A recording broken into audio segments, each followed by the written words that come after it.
व्यासपीठ पर बैठे हुए आचार्य श्री को वंदन। मैं अपनी बात को प्रारंभ करूं उससे पहले कहानी के माध्यम से अपनी बात को आपसे साझा करना चाहूंगा। एक बार एक सैनिक था और उसके कोई नहीं था, माता नहीं थी, पिता नहीं थे, माँ बाप का स्वर्गवास हो गया था, शादी नहीं की थी, बच्चे वगैरह नहीं थे, भाई बहन कोई नहीं थे, अकेला था, सेना में था, युद्ध लड़ना होता था, देश की रक्षा करनी होती थी। लेकिन एक बार की बात है कि वो एक घोड़ी पर, और चूंकि सैनिक जाते थे घोड़ी पर जाते हैं, वो युद्ध में जब गया तो घोड़ी थोड़ी सी बदमाश थी, वो इधर उधर बहुत ज्यादा जाने का काम करती थी। और जब युद्ध चल रहा था ना तो वो घोड़ी दौड़ करके और उसको शत्रुओं के खेमे में ले गई। जबकि होता यह है कि अपना जीव जनावर जो भी होता है वो बचा के लाए, लेकिन वो वहां ले गई और वहां शत्रु उस पर टूट पड़े। अब उससे पहले की एक बात और हो गई थी, जब ये युद्ध में गया, चूंकि वो सैनिक था, पैसे बहुत थे, बट उसने कहा कि मेरा ये पैसा क्या काम आएगा, क्योंकि अकेला व्यक्ति था, खूब पैसा इकट्ठा होता रहता था, अकेले का कोई खर्चा नहीं था। उसका एक मित्र था, एक सेठ, उसने कहा कि सेठ जी मेरे पास बहुत सारा पैसा है, मैं इसका क्या करूंगा, आप व्यापारी व्यक्ति हो, मेरे इस धन को आप अपने व्यापार में लगा दो और जब मैं रिटायर वगैरह होकर के फ्री हो गया हूँ तब आपसे ले लूंगा। सेठ ने वो पैसा अपने व्यापार में लगाना प्रारंभ किया, चूंकि वो देश के एक रक्षक का पैसा था। तो जब सेठ जी ने व्यापार में लगाया तो सेठ जी का व्यापार दिन दूना रात चौगुना बढ़ने लग गया और उस पैसे से सेठ जी ने अथाह पैसा बना लिया। इधर सेठ जी अपना पैसा बनाते रहे, उधर जब वो सैनिक युद्ध में गया तो वो घोड़ी चूंकि उसको दुश्मनों के खेमे में ले गई और दुश्मनों ने उसको मार दिया। सेठ जी को जब ये खबर पता चली तो बहुत प्रसन्न हुए, बोले बहुत ही बढ़िया है। होता है ना अमूमन आदमी को ये दुनियादारी में बड़ा होता है, किसी को देना हो और अगर उसका इस तरीके से हो जाए तो आदमी बड़ी चुप्पी साध लेता है। पर ये प्रकृति का लेखा जोखा बड़ा विचित्र है साहब। इस दुनिया में जितने भी हम लोग आते हैं ना, हम किसी न किसी ऋणानुबंध को पूरा करने आते हैं। वो हमारी संतान के रूप में हो सकता है, वो हमारी पति पत्नी के रूप में हो सकता है, माँ बाप के रूप में हो सकता है, मित्र के रूप में हो सकता है, किसी भी रूप में हो सकता है। सेठ जी के साथ भी वैसा ही हुआ। थोड़े दिनों बाद में, और सेठ जी चूंकि थोड़े युवा थे, शादी वादी हुई और एक बच्चा हुआ सेठ जी के। सेठ जी को बड़ी प्रसन्नता हुई, यार पहले तो व्यापार बढ़िया चल गया, बढ़िया शादी हुई, अब बेटा भी हो गया, मेरे तो आनंद ही आनंद है, खूब पैसा फलित हो रहा है। पर विडंबना आप देखिए, वो बच्चा लगभग थोड़ा सा बड़ा होने लगा और वो बीमार रहने लगा। वो बच्चा कभी क्या बीमारी आती, कभी क्या बीमारी आती, ऐसे करते करते करते करते लगभग वो 15-20 साल का हो गया। थोड़ा कभी बीमार हो जाता, ठीक हो जाता, सेठ जी पैसे लगाते रहते। एक वक्त वो भी आया जब सेठ जी को लगा अब ये थोड़ा ठीक हो गया है, इसकी शादी कर दी जाए, ताकि हो सकता है शादी के बाद इसका कुछ भाग्य परिवर्तन हो जाए। उसकी शादी कर दी, बढ़िया बहू आ गई, वो और ज्यादा बीमार रहने लगा और सेठ जी ने लाखों रुपए खर्च कर दिए, लगभग अपनी वो जितनी कमाई थी उससे ज्यादा धन दौलत उस पर लुटा दी, लेकिन वो बच्चा ठीक होने का नाम नहीं ले रहा। अंत में सेठ जी हताश हो गए। फिर किसी एक व्यक्ति ने कहा कि भैया एक वैद्य है, आप उसके पास जाओ, वो 2 पैसे की दवाई देता है और मुर्दा व्यक्ति भी ठीक हो जाता है। सेठ जी मरता क्या न करता वाली स्थिति में अंत में और उस वैद्य के पास ले गए और जैसे ही वो 2 पैसे की दवा उस बच्चे को दी और बच्चा खत्म हो गया, मर गया। सेठ जी बहुत हाय तौबा मचाने लगे, चिल्लाने लगे, विलाप करने लगे, रोने लगे।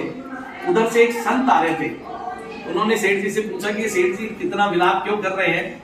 बोले सेठ जी क्यों कर रहे हो? बोले करूं क्या नहीं करूं, पहले बच्चा बड़ी मुश्किल से अच्छा हुआ, फिर बीमार हो गया, शादी भी कर दी और अब ये दवा दी, खूब पैसा लाखों रुपया खर्च कर दिया, लास्ट में 2 पैसे की दवा भी खा करके मर गया।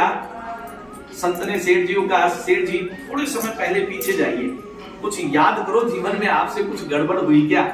बोले मैंने तो ऐसी कोई गड़बड़ नहीं की, बड़ा व्यापार किया, बढ़िया काम किया, बच्चे की शादी कर दी। बोले साहब आपने, संत होते हैं, देखो संत जो होते हैं वो त्रिकालदर्शी होते हैं, उनको पता होता है कहाँ क्या है, वास्तविक जो संत हो। उन्होंने कहा सेठ जी एक सैनिक से आपने कुछ धनराशि ली थी। बोले हाँ ली थी बिल्कुल। बोले उसी पैसे से आपने पूरा व्यापार बढ़ाया? हाँ बढ़ाया था। फिर उसने आपने वापस लौटाया? बोले लौटाता कहाँ, वो तो मर गया। बोले आपके मन में क्या विचार आया? बोले सच्चाई तो ये बताओ, मुझे लगा जब मर गया तो किसको क्या देना है, तो मेरा ही है। बोले वही सैनिक आपका बच्चा बनकर के आपके जीवन में आ गया, उसको अपना धन लेना था वो ले लिया। तो सेठ जी ने कहा भाई पूरा ही जब लुटा दिया तो लास्ट में 2 पैसे का क्या? बोले उसके उस धन में से 2 पैसा और बचा हुआ था, और जैसे ही उसने वो 2 पैसा भी खर्च करवाया, उसका और आपका ऋणानुबंध समाप्त हो चला गया। सेठ जी ने पूछा बच्चे तक तो ठीक है, इसकी पत्नी का क्या दोष है? ये तो अभी युवा है, ये तो शादी होके आई है, इसको जीवन भर का क्या तकलीफ है?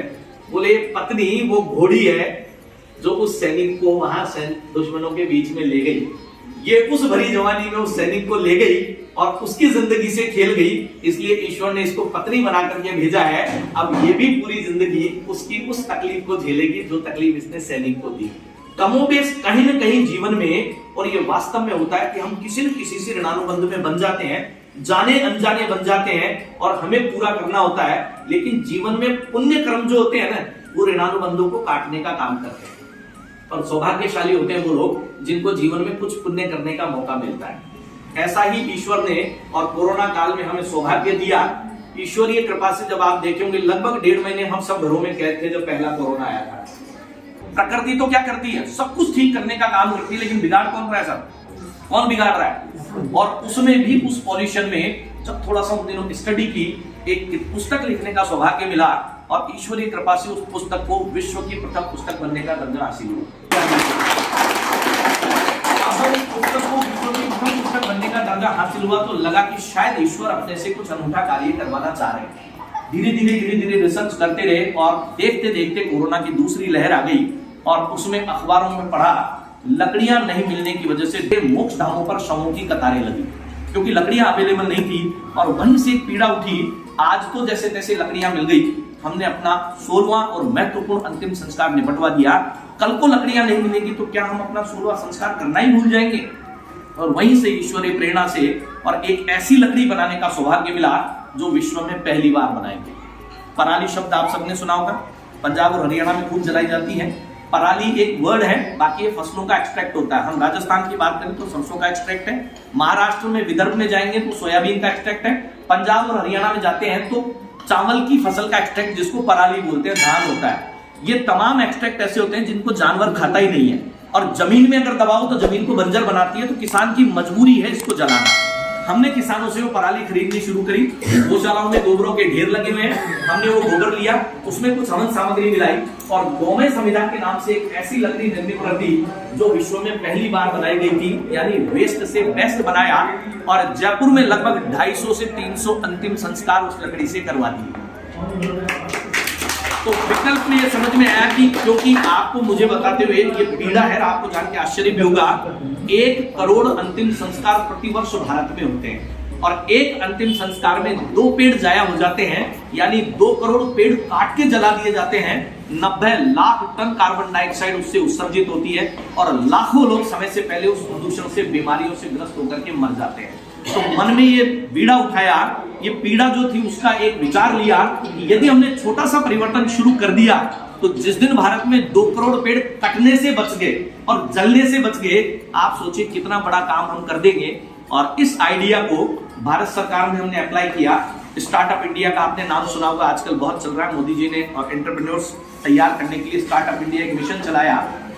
महज 1 महीने में हमारा ये आइडिया स्टार्टअप इंडिया में रजिस्टर्ड हुआ, और MNIT में सरकार ने हमको ऑफिस दिया, क्योंकि MNIT हमारा टेक्नोलॉजी पार्टनर बना। इसमें उस लकड़ी की कैलोरीफिक वैल्यू क्या है, ऐश कंटेंट कितना है, मॉइस्चर कितना है, पॉल्यूशन कितना करती है, इन सब की जांच जब वहां के वैज्ञानिकों ने की, ऑथेंटिक हो गई, तो फिर हमने अपनी सरकार में फाइल लगाई, राजस्थान सरकार में। फिर मुझे आपको बताते हुए प्रसन्नता, महज 3 से 6 महीने में राजस्थान सरकार में हमारी फाइल सैंक्शन हो गई और MOU साइन हुआ नगर निगम के साथ, और 11 मोक्षधाम हमने गोद ले लिए जयपुर के। और पहला मोक्षधाम में B2 बाईपास से एक गौमय भवन का निर्माण वहां हो चुका है, और ऐसे लगभग 11 मोक्ष धामों पे भवन का निर्माण हम करने जा रहे हैं और मोक्ष धामों की स्थितियां भी बड़ी विकट है इस समय, उसको भी ठीक करने का हम प्रयास कर रहे हैं। वो लकड़ी और वो सामान वहां रख रहे हैं और सबसे बड़ी खास बात इसकी एक बोर्ड लगाने जा रहे हैं, उस पे लिखने जा रहे हैं कीमत इसकी ये है, आप सक्षम हैं तो दे जाएं, नहीं हो तो गौमे परिवार की ओर से भेंट है, लेकिन पेड़ों की लकड़ी जलाना बंद करें।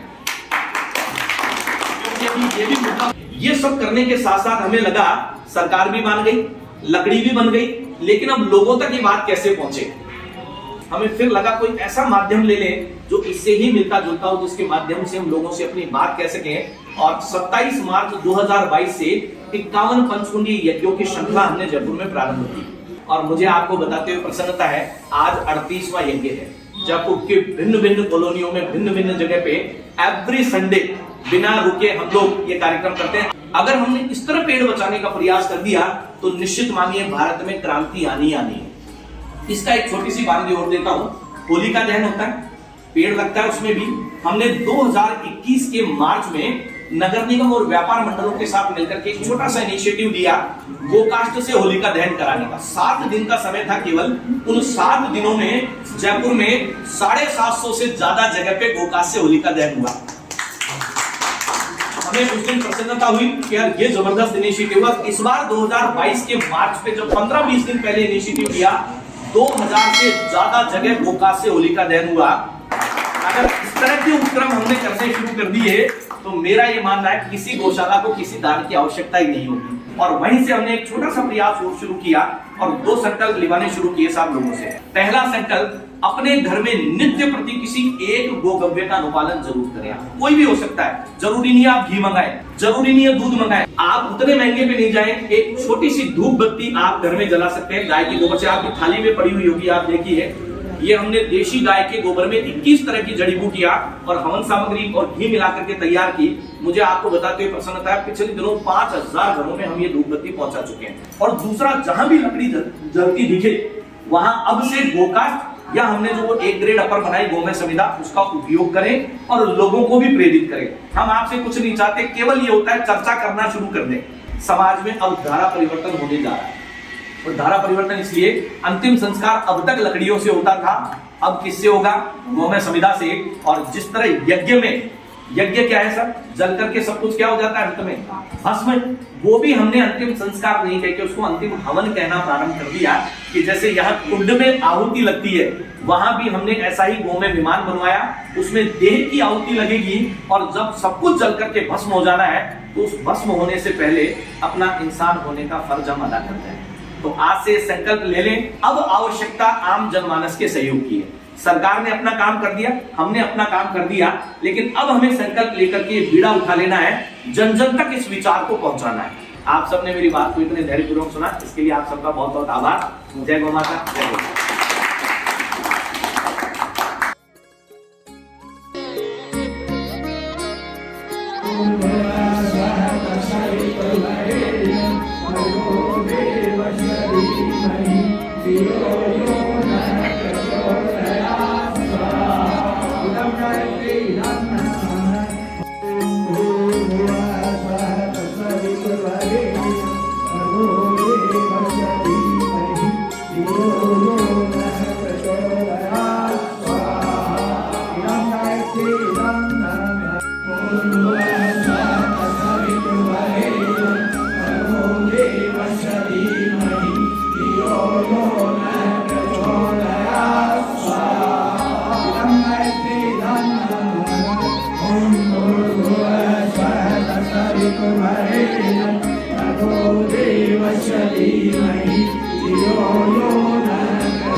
Om